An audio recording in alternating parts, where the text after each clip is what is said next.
Hello friends, नमस्कार। मैं आज फिर आप लोगों के सामने एक बात लेकर आई हूँ और जो बातें मेरे मन में होती हैं मैं आप लोगों के साथ शेयर कर लेती हूँ, क्योंकि जहाँ मैं रहती हूँ बेंगलोर में, वहाँ पे थोड़ा सा लैंग्वेज प्रॉब्लम है और उसकी वजह से ज़रा मेरे दोस्त कम हैं यहाँ पर। और लखनऊ में तो बहुत हैं, लेकिन कोशिश करती हूँ। लेकिन मतलब ऐसा भी नहीं है कि दोस्त नहीं बनाए, दोस्त मैंने बहुत बनाए हैं। तो ऐसे बैठे बैठे फिर एक विचार आया कि जब हम किसी से बात नहीं कर पाते हैं काफ़ी लंबे समय तक, अब जैसे मैं हूँ, बेटा अपनी दुनिया में व्यस्त है, लेकिन खाना हम लोग साथ खाते हैं। हस्बैंड वीडियो कॉल पे बात कर लेते हैं, जल्दी ही हम लोग की मुलाकात होगी, फिर वो परमानेंट मेरे साथ रहेंगे। लेकिन इतने कम समय में हम लोग तो बातचीत करते रहते हैं, लेकिन इतने कम समय में जब एक अकेलापन होता है तो बड़ी खलती है कि कोई बोलने बतियाने वाला नहीं है, कोई बातचीत करने वाला नहीं है। मैं थोड़ी सी अपनी लोकल भाषा का भी इस्तेमाल मेरे मुँह से निकल जाता है, तो आप लोग समझ ही जाते होंगे कि मैं यूपी की हूँ। तो बात करने का जो एक मतलब बात करने से एक बात करना भी एक थेरेपी है। तो थेरेपी इस तरह से कि जितनी मन के उद्गार हैं, जितनी मन की भावनाएं हैं, या जो हम सोचते हैं, या जो लड़ाई झगड़ा है, या प्यार मोहब्बत है, ये जब तक बोल के इजहार नहीं करते, हमारे शरीर के अंदर एक तनाव सा आ जाता है, मन कहीं डूबने लगता है। तो इसको मैंने महसूस किया। तो वही मैं सोचने लगी कि जो लोग इस दुनिया में अकेले हैं, जैसे किसी के हस्बैंड ख़त्म हो जाते हैं, किसी की वाइफ ख़त्म हो जाती है, किसी का जवान बेटा चला जाता है, किसी की बेटी चली जाती है, या उसने शादी ना की हो, अकेला ही रहता हो। तो जब तक शादी नहीं की है, चलिए, जब तक जॉब कर रहे थे या परिवार के साथ थे ठीक है, लेकिन एक समय ऐसा आता है कि लोग धीरे धीरे धीरे धीरे अपनी दुनिया में व्यस्त हो जाते हैं। तो मैंने उस चीज़ को सोचा, अनुभव किया, और मुझे इतना डर सा लगा कि एक समय जब आएगा जब मैं बूढ़ी हो जाऊंगी या अभी ही, तो अकेले अगर रहना पड़ा तो कैसे रहूँगी, क्या करूँगी। बेटा भी तो एक ना एक दिन तो बाहर जाना ही है उसको, तो बातचीत तो होगी। कोशिश यही है कि बेटा साथ में रहे, बेटा साथ में रहेगा। एक ही बेटा है, बहू भी आएगी, एक ही रहेगी, आगे कैलेंडर आएंगे तब मजा आएगी। तो खैर वो बात अलग है। लेकिन मैं उन लोगों के लिए सोचती हूँ कि जिन्होंने मेरी तरह सपने देखे हैं कि बेटा बहू साथ रहेंगे या बेटी दामाद साथ रहेंगे, कोई भी साथ में रहेगा तो जीवन आसान रहेगा। लेकिन आजकल की बदलती परिस्थितियाँ, एकल परिवार जहाँ तक लोग चाहते हैं, तो वो एकल परिवार कितना भयावह है, कितनी ज़्यादा उसमें समस्याएं हैं। आप ये सोचिए कि माँ बाप बोझ लगने लगते हैं। ज़्यादातर लोग, मैंने ये देखा है, माँ बाप बोझ लगने लगते हैं और उनको अकेला छोड़ दिया जाता है, या बेटा चला जाता है बाहर, या बेटी बाहर चली जाती है, फिर माँ बाप अकेले होते हैं। बहुत सारी परिस्थितियाँ से, अच्छे में भी माँ बाप अकेले होते हैं, बुरे में भी माँ बाप अकेले होते हैं। दोनों स्थिति में माँ बाप की एक ऐसी स्थिति आती है कि वो अकेले ही हो जाते हैं। तो इस अकेलेपन और इस एकल परिवार की जो परंपरा चली आ रही है, जिसने बहुतों को बहुत तरह से तोड़ के रख दिया है, मन से, शरीर से कमज़ोर कर दिया है।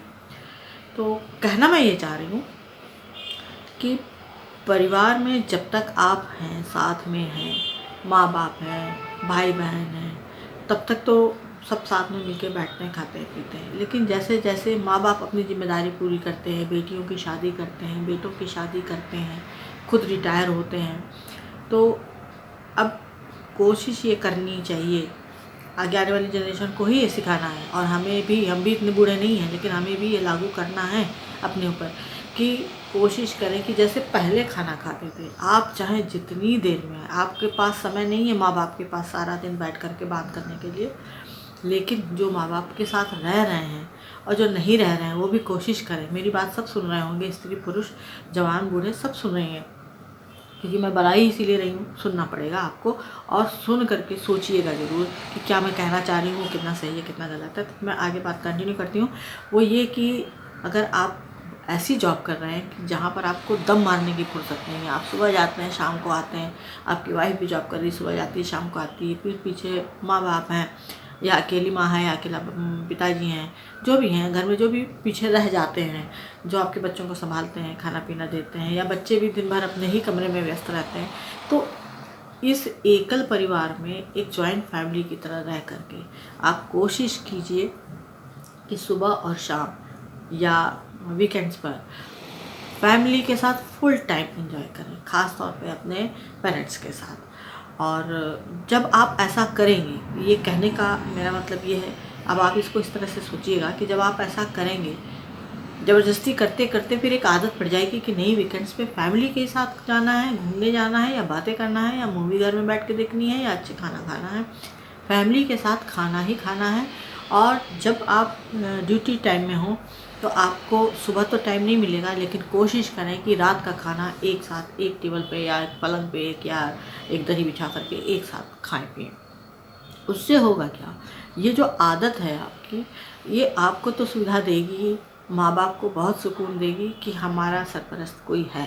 पहले वो सरपरस्त हुआ करते थे, लेकिन जब बच्चे जवान हो जाते हैं, माँ बाप रिटायर हो जाते हैं, हाथ पैर से थोड़े कमज़ोर हो जाते हैं, क्योंकि बुढ़ापा अपने आप में एक बीमारी ही कह लीजिए। बुढ़ापा लेकिन इस बीमारी को दूर करने का तरीका यही है कि माँ बाप को, पेरेंट्स को समय दिया जाए। कुछ नहीं, ज़्यादा से ज़्यादा 1 घंटा, आधा घंटा नहीं, 1 घंटा आप भरपूर समय दीजिए। 1 घंटे में बातचीत, खाना पीना सब हो जाता है। फिर माँ बाप खुद ही कहेंगे कि बेटा थके आए हो, बेटी थकी आई हो, जाओ आराम करो। तो ये जो फिर से काम शुरू होगा, फिर से ये तरीका शुरू होगा, ये जो घर में हेल्दी एनवायरनमेंट की जो शुरुआत होगी, तो ये आगे चलकर आपको खुद को फ़ायदा देगी। वो इस तरह से कि जब आप खाना खाएंगे तो आपका बच्चा, चाहे वो 1 महीने का हो, चाहे 10 साल का हो, चाहे वो 11 साल का हो, 21 साल का, 20 साल, जो भी है, आपका बच्चा भी फिर वो देखते देखते वही चीज़ फॉलो करेगा। फिर सोचिए कि आप कितनी बड़ी मुसीबत से बचने वाले हैं, क्योंकि बच्चे तो वही करते हैं जो देखते हैं और फिर उसी को फॉलो करते हैं कि अरे दादा दादी या नाना नानी अकेले थे तो हमारे मम्मी पापा भी रह लेंगे, वो रह सकते तो ये क्यों नहीं रह सकते। नहीं, ये बहुत भयावह स्थिति है। हर पीढ़ी जो है, मतलब आने वाली पीढ़ी को ये सबक देना ज़रूरी है। अगर बच्चे भी सुन रहे हो तो इस बात को फॉलो करें कि अगर आपके पेरेंट्स नहीं बैठते, लेकिन आप अपने दादा दादी या नाना नानी को ज़रूर सपोर्ट कीजिए, क्योंकि आपको आगे चल करके अगर आपकी ये हैबिट रहेगी, मैं बच्चों से भी कहूँगी ये बात, बच्चे भी आजकल यूट्यूब देखते हैं, सुनते हैं, सब बातें समझते हैं। आजकल के बच्चे हम लोग से ज़्यादा तेज़ हैं। तो ऐसा ना हो कि मम्मी पापा तो व्यस्त हैं, लेकिन आप तो घर में हैं, आप तो ऑनलाइन क्लासेस कर रहे हैं आजकल, या अगर स्कूल जाते भी हैं तो घर आते हैं तो तुरंत खेलने मत निकल जाइए। दादा दादी, नाना नानी जो भी हैं घर में, ताऊ चाचा जो भी हैं घर में, उनको आप समय दे सकते हैं मम्मी पापा की जगह। और जो हैं आपके पेरेंट्स हैं, आप उनसे भी कहिए कि आज हम साथ में बैठ के खाना खाएं, तो सब एक दूसरे को सुधार सकते हैं। आगे आने वाली पीढ़ी और आगे आने वाली पीढ़ी और एकल परिवार में जो इतना मतलब सब भाई बहन दूर हो जाते हैं, बच्चे अलग अलग हो जाते हैं, एक एक फ्लैट लेके रहने लगते हैं, तो ये जो दूरियां हैं इनको ख़त्म करते हुए वीकेंड्स को साथ में मनाइए।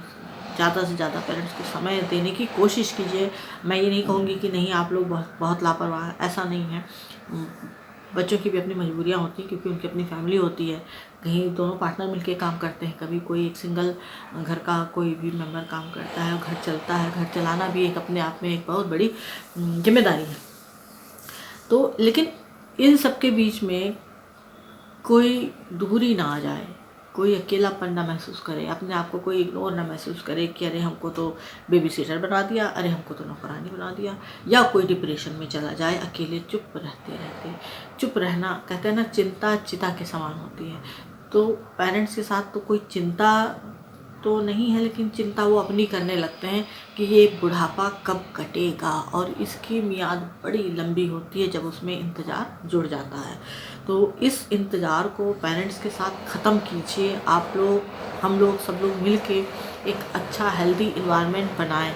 जब बच्चे अलग अलग हो गए हैं, किसी के पास कोई समय नहीं, यहाँ तक कि भाई भाई के पास समय नहीं है, बहनों के पास समय नहीं है कि वो अपने घर में परिवार में व्यस्त हो गई हैं, तो इसको दूर करें। ये ज़रूरी नहीं कि कोई शादी ब्याह पड़ेगा तभी मिलेंगे, ऐसा नहीं होना चाहिए।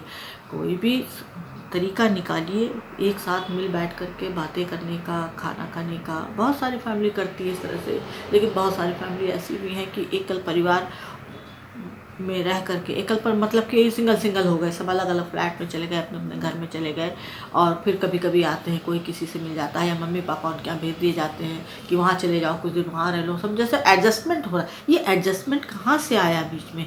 सिर्फ इसलिए ना कि जब सारी फैमिली टूट के अलग हो गई, तो अब लोग अपना अपना देखने लगे। तो अपना अपना मत कीजिए। माँ बाप कभी दोबारा ज़िंदगी में नहीं मिलते हैं।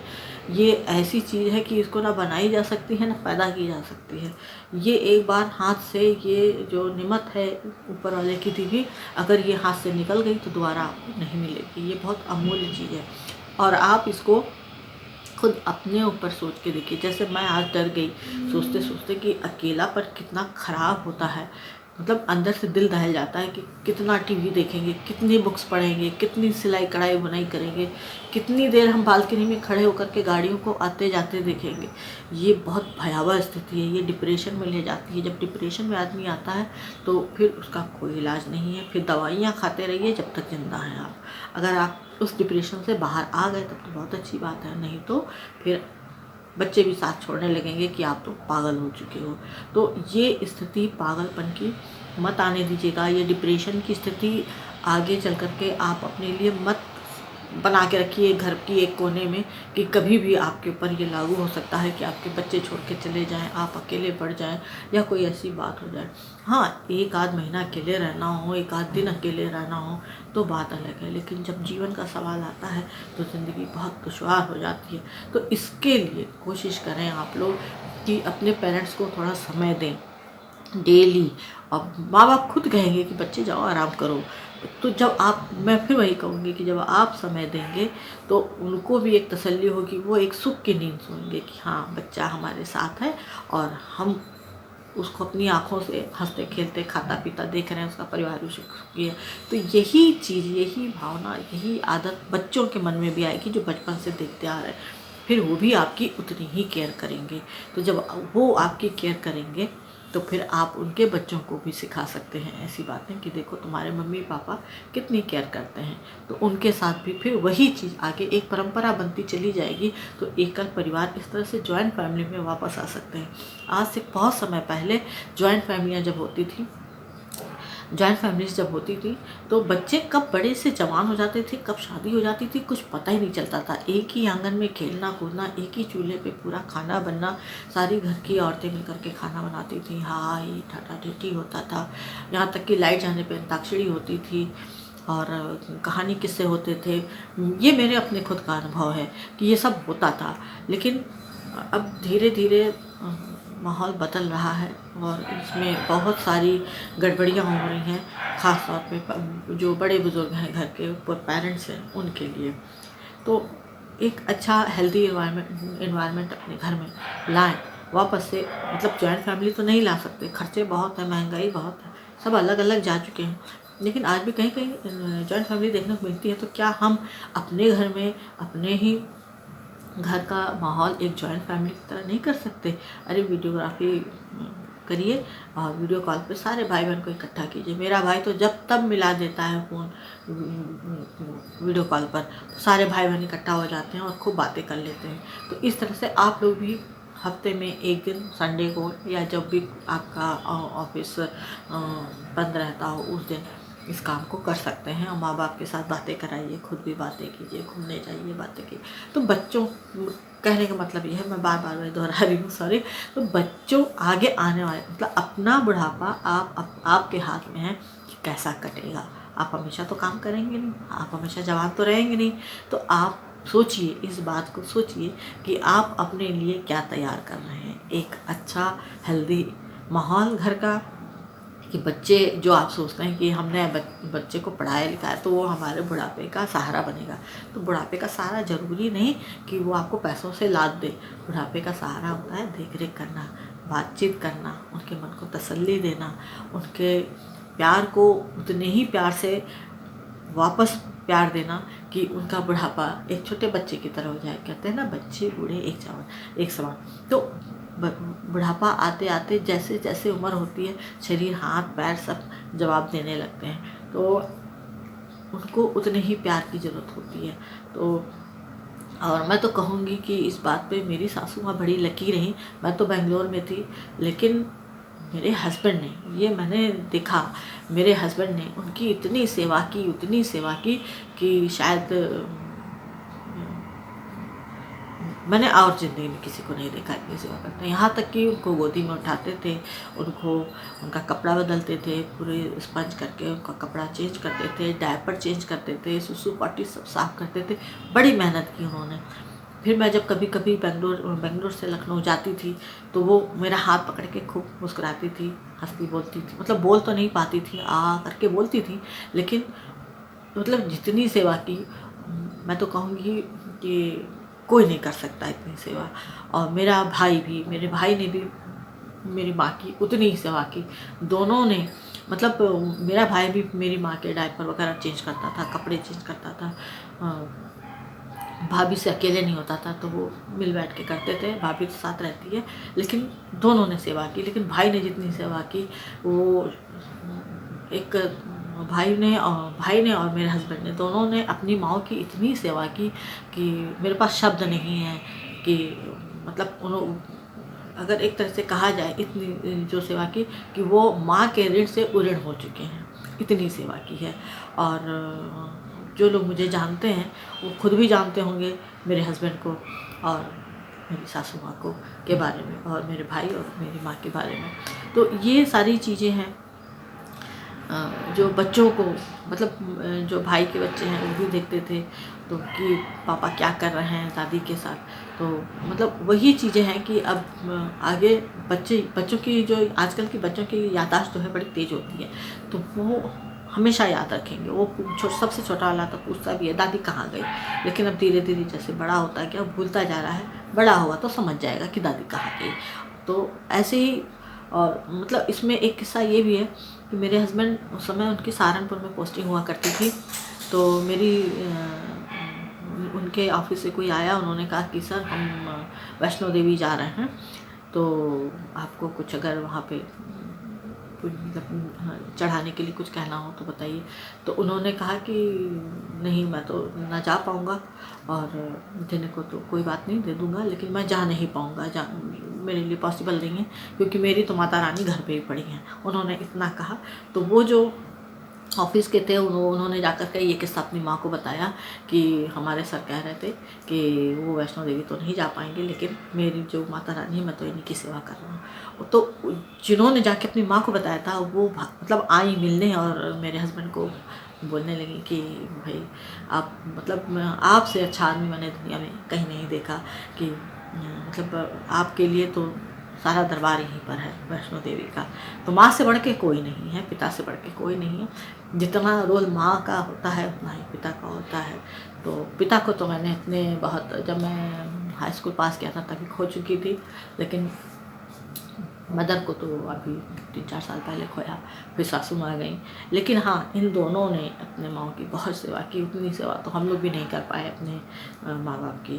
तो बस यही है कि आपको अगर ज़िंदगी में कुछ रिटर्न चाहिए तो अपने बच्चों में भी वही संस्कार डालिए जो आपके माँ बाप आपसे उम्मीद करते हैं। तो यही कहना था।